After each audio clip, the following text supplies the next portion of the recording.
안녕하세요. 저는 4개월 전 첫째 아들을 출산하고 현재 육아휴직 겸 산후조리로 집에서 쉬고 있는 33 여자입니다. 제가 딱히 노사는 아니라고 생각하나 어릴 적부터 극심한 빈혈에 몸이 약해 빠졌다는 소리를 달고 살았어서 첫 아이를 가지며 몸 걱정을 정말 많이 했어요. 다행히 걱정했던 것과는 달리 아이는 건강하게 잘 태어났지만 중간에 한두 번 발육장애가 의심된다며 큰 병원 가보란 소리도 들었었고 머리가 위쪽에 있어서 결국 여가 상태라 제가 제왕절개를 하고 아이를 낳았답니다. 뭔가 임신하고 내내 제 걱정이 아니라 우리 아이 걱정으로 한 번도 맘 편하게 팔자 늘어지게 지내본 적이 없을 정도였어요. 그렇다 보니 육아휴직도 남들보다 빠르게 임신을 했다는 거 알고서 한 달도 안 되어 육아휴직을 결심했고, 그로부터 4달도 안 되어 임수인계만 끝나고 바로 육아휴직을 신청했어요. 대기업을 다니고 있었고 복지가 좋은 회사이긴 했지만 육아휴직을 1년 정도 쓴다는 게 결코 쉬운 일이 절대 아니었는데 그때는 오로지 제 머릿속에 아이 생각밖에 없었던 것 같습니다. 결혼을 29에 했는데 결혼과 동시에 아이를 너무나도 원했었던 시댁 어른들과 남편, 그리고 덩달아 옆에서 조급해하니까 저조차도 아이가 정말 필요하구나 싶기도 했고, 또 나중에 가서는 제가 더 아이를 가지고 싶어 안달나 했었죠. 그렇게 모두가 염원하고 기다리기만 했던 아이가 고맙게도 더 늦기 전에 찾아와 주었고, 이 아이를 내가 몸 관리를 못해 잃으면 안 된다는 생각에 처음부터 긴장을 바짝 하고 뱃속 아이 케어를 했습니다. 이른 육아휴직이었기 때문에 아이를 낳고 나서는 누가 얘를 키워줘야 할까 잠시 걱정도 했으나 올해부터는 부부가 공동으로 육아휴직을 쓸 수도 있고 남편도 공기업을 다니는지라 육아휴직을 쓰는 게 수월해서 번갈아 휴직을 내며 아이를 키워내기로 했죠. 직장을 다니면서 한국 사회에서는 여전히 육아휴직을 쓴다는 것 자체가 결코 만만한 일도 아니었고, 공백기 동안 나의 커리어가 무너져 간다는 것을 어느 정도 감수해야 했는데, 남편도 흔쾌히 육아휴직을 쓰고 아이를 키우겠다고 먼저 말을 해줘서 내심 마음속 짐을 한 번 덜어낸 듯한 기분이었죠. 그렇게 아이를 가진 후 저는 두문분출하며 집안에서 시간을 보냈습니다. 임신을 한 당시에는 코로나가 우리나라에 퍼지기 직전이었지만 왜인지 임신 초기라며 밖에서 오래 걷거나 무리하는 것에 겁이 났었거든요. 남들 눈에는 유별나게 보일 수 있었겠지만 저는 제 아이만 건강하게 자라나면 될 문제였기에 남들이 어떻게 보건 상관없이 그냥 집에서 웬만한 장복이나 필요한 것들은 온라인으로 잘 구매하며 안전히 시간을 보냈죠.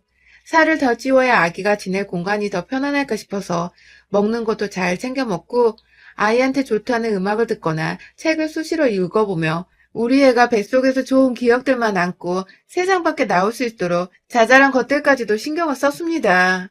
코로나가 터지고 나서는 더욱 바깥 활동에 겁이 나기도 하고 혹시나 하는 마음에 외출을 삼가했어요. 늘 출퇴근을 해야 해서 어쩔 수 없이 사람들 틈에서 어울려야 했던 남편마저도 혹여나 하는 마음에 자신이 먼저 시댁에서 출퇴근을 당분간 하겠다며 아이랑 안전히 둘이 머무르라고 해서 저도 알겠다고 했고요. 내내 함께 살았던 한결같은 사람이란 거 잘 알았기에 퇴근하고도 할 줄 아는 것이라고는 게임이나 소설책 읽는 거 말고는 딱히 취미생활도 없던 사람이란 걸 잘 알았기에 남편이 시댁에서 자겠다는데도 그닥 불안하거나 의심하는 마음은 들지 않았습니다. 우리가 누구보다 뱃속의 아이를 잘 키워내고 싶은 마음을 가졌다는 것을 서로 알고 있었기에 웬만하면 코로나 때문에 죄 없는 어린아이가 피해를 입는 것을 어떻게든 막아보고자 한 방법이었죠. 그런데 아직 결혼 안 한 우리 형님은 남편이 시댁에 짐 싸와서는 출퇴근을 한다고 하니 화가 잔뜩 나셔서는 저한테 전화를 하셨더군요. 옳게 그렇게 안 봤는데 순 여우였구나? 하면서 임신한 동생 와이프한테 여우라고 빈정상한 말을 던지질 않나. 하다못해 여우라고 한 이유도 제가 힘들지 않고 남편을 밖으로 출퇴근시키고 있다면서 남편이 시댁으로 온 바람에 자기 엄마만 아침 차리고 저녁 차리느라 죽어난다고 하더라고요. 형님 말씀이 너무 심해서 기분이 상하고 상처도 받았지만 입장 바꿔 생각해도 그럴 수 있겠다 싶어서 아차 싶었어요.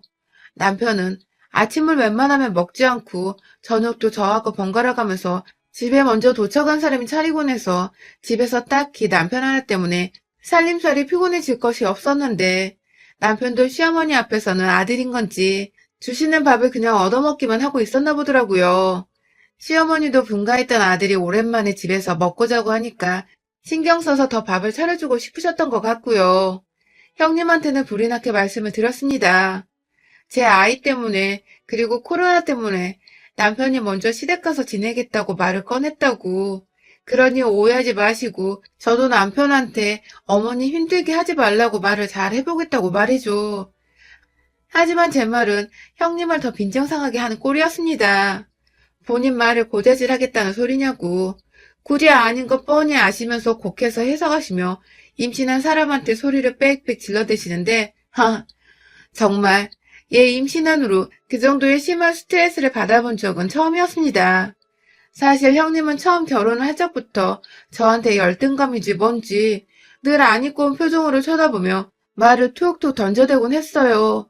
제가 대기업을 다니고 있고 나름 학교도 좋은 곳을 나와서 한 번도 대충 살아본 적이 없다고 자부하는 제 인생을 형님은 늘 피곤해, 유별나 하면서 까내리기 바쁘셨고 정작 본인은 취업도 제대로 해본 적이 없고 대학도 이름 모를 3년제 대학을 나오셨으면서 제가 노력해서 얻은 결과들을 자꾸만 필요없는 것들이라며 인생 헛살았다고 비꼬기만 하셨어요.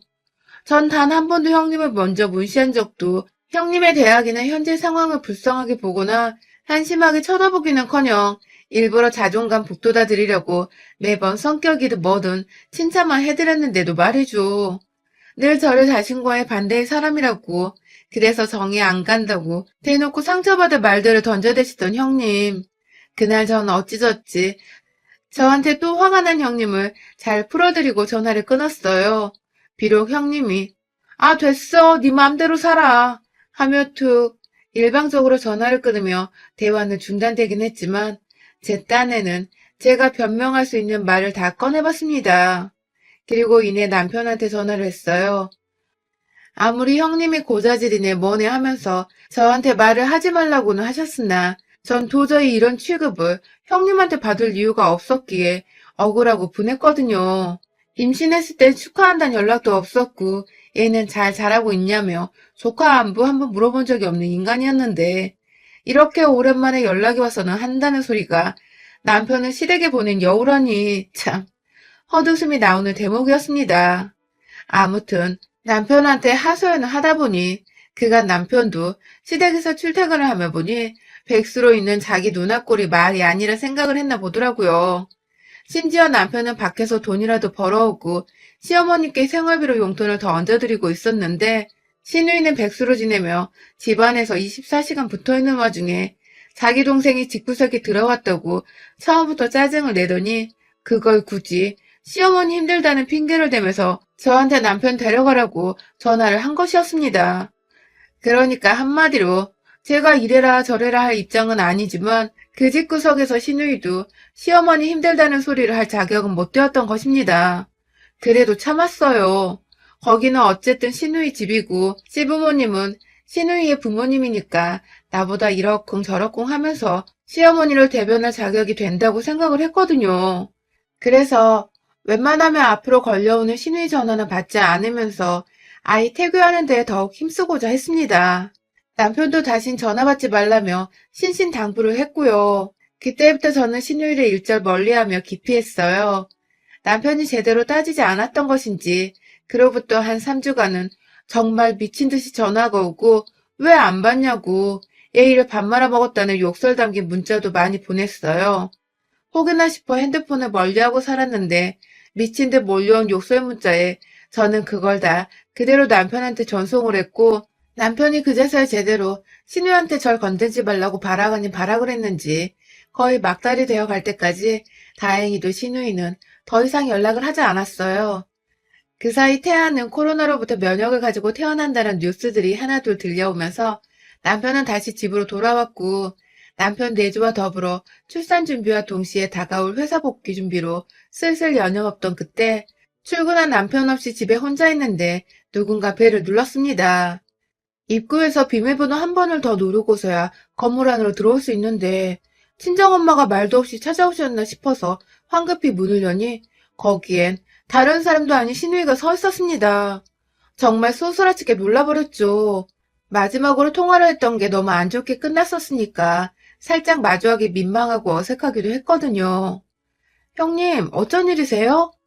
하면서 놀라 여쭤보니 형님은 응, 곧 출산할 테니까 선물 좀 챙겨왔어. 하면서 문을 밀치고 들어왔어요. 현관 입구에 딱 내려놓은 선물 꾸러미들. 아, 역시 형님도 결국은 남편의 누나고 내 아이의 고모구나 하면서 잔뜩 감사한 마음으로 부풀던 그때 뭔가 기분이 퍽 구려지기 시작했습니다. 아니, 글쎄, 그 선물 꾸러미 한가운데에 웬 흰꽃이, 국화꽃이 세워져 있더라고요. 아니, 새생명 태어나는 집에 꽃은 좋은데 장례식 갈 때 사가는 국화꽃이 웬 말이냐고요. 이거 완전 그 옛날 유명했던 혼성그룹에서 여자 멤버들끼리 서로 병문안 갈 적에 국화꽃 사들고 갔던 게 막 오버랩 되면서 그제서야 깨달았어요. 인연이 절 축하해주기 위해서가 아니라 엿먹이려고 찾아온 것이란걸요.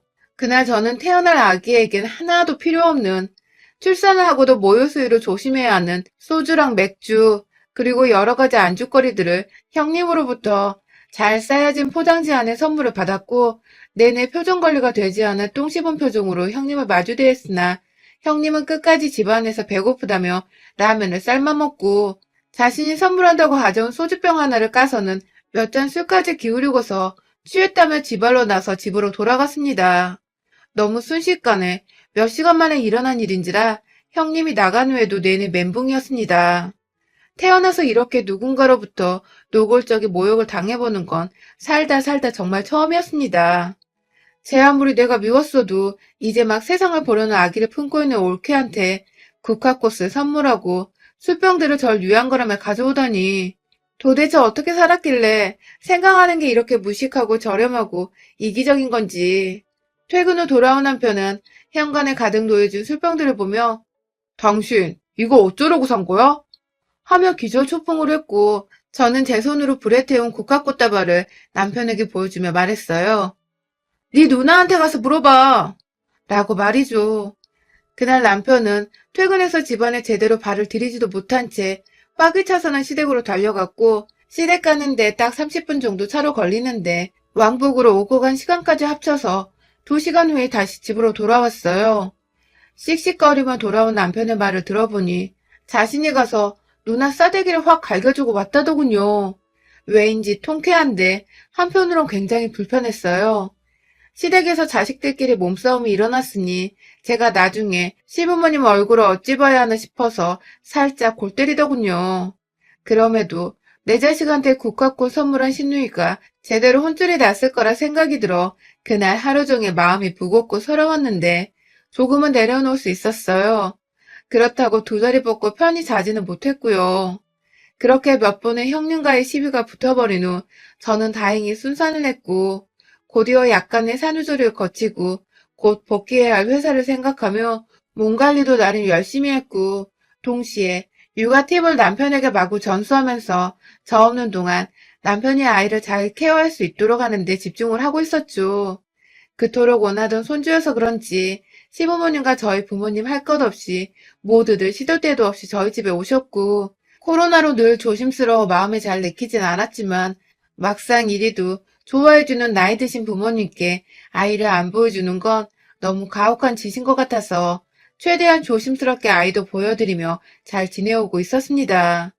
오히려 집안에 아이가 생겨서 양가에서 모두 웃음과 기분 좋은 관심이 끊이질 않았어요. 하지만 그런 화목함을 깨버리는 불청객이 하나 있었습니다. 명불허전 저희 형님이셨죠. 애가 태어났지만 이전에 껄끄러운 일들 때문인지 형님은 흔한 축하 연락도 없으셨고 코로나로 병원에 미처 못 오시고 내내 집에서 기다리시다가 시부모님이 아이를 보러 처음 저희 집으로 오셨을 때에도 형님은 옆에 안 계셨어요. 시어머님은 대충 형님이 바쁘다며 핑계를 대며 넘어가려 하셨지만 저는 다 알 수 있었죠. 형님이 내가 껄끄러워서 못 오시는구나 하고 말이죠. 뭐 제대로 된 사과도 받지 않았었기 때문에 안 보이는 게 오히려 나을 수 있다며 별로 신경을 쓰지 않았는데 지난 12월 연말 평일에 남편이 또 출근하고 없는 사이에 형님이 우리 집에 무작정 찾아왔어요. 마치 저번에 국화꽃을 들고 와 저를 엿먹였던 것처럼 이번에도 뭘 어떻게 엿먹여 보려는 건지 손에 한가득 보따리를 싸우셨더라고요. 내심 겁도 나고 이걸 도대체 문을 열어줘야 하나 말아야 하나 문 앞에서 미친 척하며 고민하던 그때 아이가 밖에서 하도 문을 두드려대니 잠에서 깨버렸는지 와락 울어버리기 시작했습니다. 그 바람에 저는 아이가 있는 방으로 달려가 아이를 안고 밖에서 형님은 제가 집안에 있는 걸 단번에 알아채시고는 제 핸드폰으로 문자 하나를 보내셨어요. 더 기다리게 하면 문 따고 들어간다? 라고 말이죠. 정말 이 문자를 받는 게 이게 뭐라고 그리 식은땀이 나고 무서운지 당장 그 문자를 남편한테 재전송하고서는 억지로 문을 열어줬어요.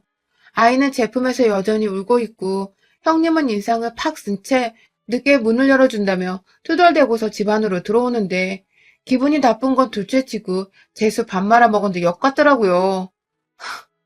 무례한 것도 한두 번이어야죠. 그렇게 들어와서는 하루 종일 애기 달래다가 애기 자면 그제서야 쫓기듯이 밥을 먹고 애기 옷 빨고 혹여나 먼지 쌓일까 집 청소를 하고 다가올 출근 준비를 하느라 직장 상사한테 연락해서 미리 받아놓은 지난 연말 보고서와 새해 사업 보고서까지 하나 둘 찬찬히 훑어보며 나름 쉬는 시간 한 번 없이 내내 머리 쓰고 몸 쓰고 있었는데 마음이 심란하다 못해 복직을 하는 게 맞는지 아닌지도 모르겠던 불안정하던 때에 형님은 무작정 저한테 집에서 놀고 먹고 진짜 팔자 좋다. 그치? 남자 잘 만났지? 하면서 지동생 잘났다는 말만 되풀이할 뿐 같이 돈 벌어오는 저에 대한 칭찬도 없고 애기 낳고 고생했다는 격려의 말도 없고 참 그지 같더군요.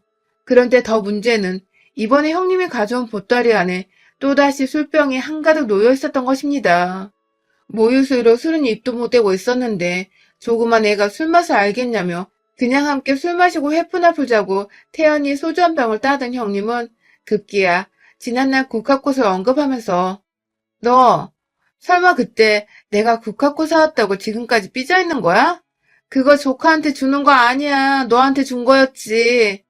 하면서 이걸 핑계라며 씨부를 대더군요. 내 아이한테 주든 나한테 주든 살아있는 사람한테 주고라는 듯 국화꽃을 건네준 게 자랑이냐고요. 그런데 그걸 별일 아니란 듯이 웃으면서 심지어 저한테 준 거라고 제 눈을 마주보고 얘기하는 형님의 눈에서는 저의 일그러진 표정을 보면서 희열을 느끼는 듯한 모습이 보였습니다. 겨우 한기로 흘려들으면서 아이를 안방 침대에 억지로 눕혀놓고는 아이 앞에서 소리를 지르지 않도록 좋게 좋게 넘어가다 형님을 돌려보내려고 했습니다. 술잔도 줬고 안주도 먹으라고 집에 있는 땅콩 몇 개도 소금에 버무려서 같이 먹으라고 건네줬어요. 그리고 정중하게 내 아이가 아직 어려서 모유에 신경 많이 쓰고 있다고 그래서 술은 마시고 싶지 않다고 이해해달라는 말을 했죠. 하지만 제 말을 한 귀로 흘리는 건지 귓등으로도 안 듣던 형님은 이내 술 두어 잔을 마시고 나서는 멀쩡한 자세로 서서는 저를 향해 다가오더니 글쎄 손으로 제 입을 억지로 벌리면서 소주병을 부려 하는 게 아니겠어요? 이쯤 되니 애엄마한테 싸우자고 시비를 걸어온 게 분명하다 싶었습니다. 다른 것도 아니고 내가 분명 내 아이 때문에 술은 입에도 안 대고 싶다고 말을 했는데도 불구하고 술에 취하지도 않은 맨정신으로 아무렇지 않게 제 입으로 술을 쳐넣으려고 한 형님을 이번만큼은 그냥 고분고분히 넘겨 지나칠 수가 없었습니다. 엄마가 되면 천하무적이 된다고 하잖아요. 전 내내 출산을 하고도 힘이 빠지고 잠도 자꾸 오는 게 늘 힘에 부쳤는데 그 순간 처음으로 제가 천하무적이 된 기분이 들었어요. 어디서 나왔는지도 모르겠는 괴력으로 정말 신우의 머리통에 날아간 만큼 강하게 싸다구로 날렸습니다. 내가 안 마신다고 했지? 하면서 우리 애가 평소 우는 목소리 데시벨만큼의 커다란 소리를 내면서 휘청거리는 신우의 대갈통 뒷짝을 한 번 더 제 손바닥으로 확 내리쳤어요. 이게 진짜 보자 하니까 내가 우스워? 하면서 다시 한번 신우이를 일으켜 세워서는 이내 저한테 건네주려고 한 소주병을 그대로 신우이 머리통에 부어버렸답니다.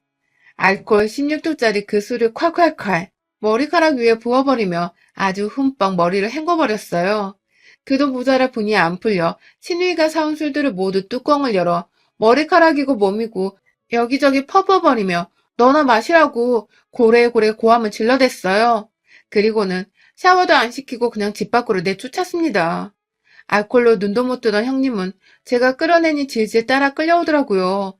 급기야 신발을 신겨주니 고맙다는 말을 하면서 착착 신발 착용까지 하고는 그 난장판이 된 꼴로 현관 밖으로 제 발길질에 미끄러 넘어졌어요. 너 다시 한번 오기만 해봐. 그땐 니네 집으로 쳐들어가서 소주나발을 불어버린다. 하고는 문을 쾅 닫았습니다. 남은 소주들이야 뭐 남편이 퇴근 후 홀짝홀짝 먹어도 되고 저 모유수유 끝날 때까지 가지고 있다가 마시면 되니 형님을 양껏 패고 난 후에 생각을 해보니 오히려 고맙더군요. 형님은 밖에서 자기 몸에서 풍기는 소주 냄새로 어찌 집에 가야 할지 모르겠었는지 한참 일어서지도 않고 제자리에 앉아있더군요. 콜택시 좀 불러달라고 외치다가 건너편 집에서 술 취한 취객인 줄 알고 조용히 좀 하라고 아주머니가 항의를 하자 꿀먹은 벙어리 마냥 입을 꾹 다물고 앉아있더니 모든 걸 체념한 듯 일어나서는 혼자 유유히 사라졌죠. 집안에 소주 냄새가 너무 역하게 나서 급하게 환기를 하고 여기저기 청소를 하고 나니 집안은 생각보다 알코올의 도움으로 무진장 깨끗하게 소독이 되었답니다. 왜인지 보다 청결해지고 잡내까지 사라진 집안에서 제 기분은 그 어느 때보다 최상으로 업이 되어 콧노래까지 절로 나왔어요.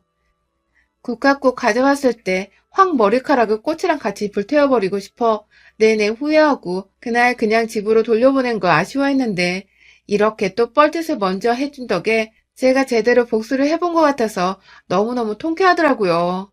그 사이 내내 자기 누나한테 또 뭔 짓을 당했을까봐 걱정된다고 문자와 부재중 전화를 남긴 남편에게 당장 방금 있었던 상황을 설명하며 너네 누나 때려서 미안하다고 했더니 남편은 오히려 자신이 제대로 해결 못한 걸 해결해줘서 고맙다며 늘 짐짝 같고 가정에 회방만 놓던 누나였다고 계속해서 저한테 고맙다고만 했죠. 그리고 저는 다시 한번 다짐을 했습니다. 이 집 구석에서 나와 내 아이, 그리고 내 남편의 가정에 회방을 놓는 인간은 그게 아무리 시누이라 하더라도 절대로 그냥 넘기지 않고 소주나발을 불어서라도 제대로 홍군형을 내주겠다고 말이죠. 또라이를 대하는 방법 중 가장 효과적인 방법은 나도 또라이가 되는 것일 테니까요. 여러분의 생각은 댓글로 남겨주세요. 오늘도 시청해주셔서 정말 감사합니다.